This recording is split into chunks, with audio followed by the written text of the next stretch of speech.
रत्नागिरी जिल्ह्यात धो पाऊस कोसळत असून हवामान विभागानं ऑरेंज अलर्ट जारी केलाय। त्यामुळे शाळांना सुट्टी जाहीर करण्यात आली आहे। चिपळूण तालुक्यात वशिष्ठी आणि शिव नदी दुथडी भरून वाहत आहेत। काही ठिकाणी पाणीही भरलंय। गेल्या 24 तासात चिपळूणमध्ये तब्बल 220 मिलीमीटर पाऊस पडलाय। त्यामुळे शहरातील काही बाजारांमध्ये 1 ते 1.5 फूट पाणी साचलंय।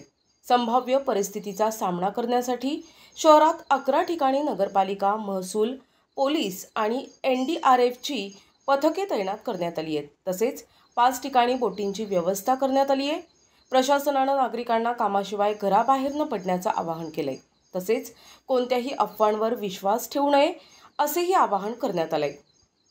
प्रतिनिधी मुनीर शेख, NTV न्यूज मराठी, चिपळूण, रत्नागिरी।